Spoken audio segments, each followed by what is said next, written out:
మంచు మోహన్ బాబు ఫ్యామిలీ గొడవ ఒక్కసారిగా రాష్ట్రంలో పెద్ద చర్చనీయాంశంగా మారిందని చెప్పాలి.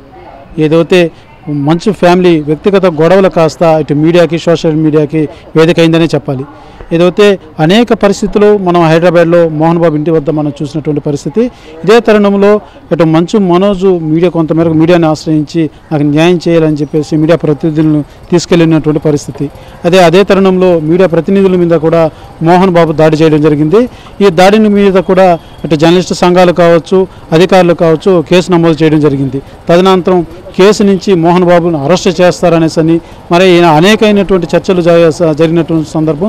ఇప్పటికీ కూడా మోహన్ బాబుని స్టేట్మెంట్ తీసుకునే ఫార్మాలిటీలో కూడా పోలీసులు అన్వేషిస్తున్నారనేసని కూడా మనకు అందుతున్నటువంటి సమాచారం. అయితే హైదరాబాద్ నుంచి హాస్పిటల్ నుంచి నేరుగా రంగంపేటకు మోహన్ బాబు రావడం జరిగింది. అయితే వచ్చున్నారు కానీ ఇప్పటి వరకు అయితే ఆయన మీడియాకు కానీ ఎక్కడ కనపడినటువంటి పరిస్థితి లేదు. అయితే ఆయన ఉన్నారని ట్రీట్మెంట్ తీసుకుంటున్నారని పోలీసులకి ఎప్పటికప్పుడు మోహన్ బాబు న్యాయవాదులు అయితే వాళ్ళకి వివరిస్తున్నటువంటి పరిస్థితి ఉంది.